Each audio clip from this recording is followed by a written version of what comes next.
दिसतो लगेच. आता लाईटीवर काय करू आपण, प्रेशर कसं ॲडजस्ट करायचं ते तुम्हाला शिकवतो लाईटीवर.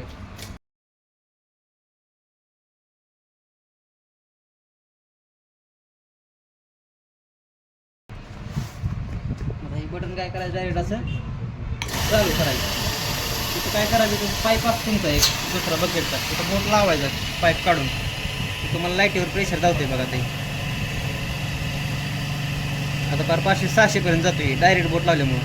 तर तुमचं त्यावेळेस बकेटचं पाईप बीप असणार आहे. आता 600 झाला. आता बकेट पूर्ण असेंब्ली करायची, पाईप बीप लावायचा 40 फुटाचा.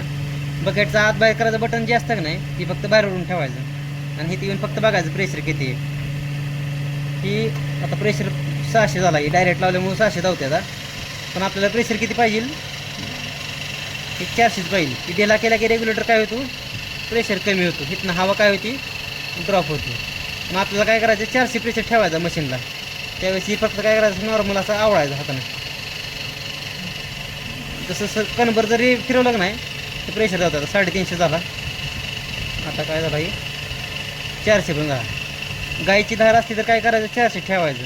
आणि समजा म्हैस जर असेल तुमच्यापाशी, त्यावेळेस फक्त काय करायची, असं नॉर्मल थोडं हलवायचं. म्हणजे 450 काय करायचं, प्रेशर ठेवायचा.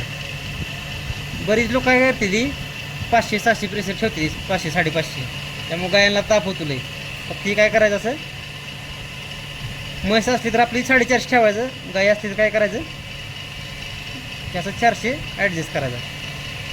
नॉर्मल कणभर जरी फिरवलं नाही तरी काटा इकडे काय होती, हलते. त्यामुळे एकदम हळूहळू ॲडजस्ट करायची करताना.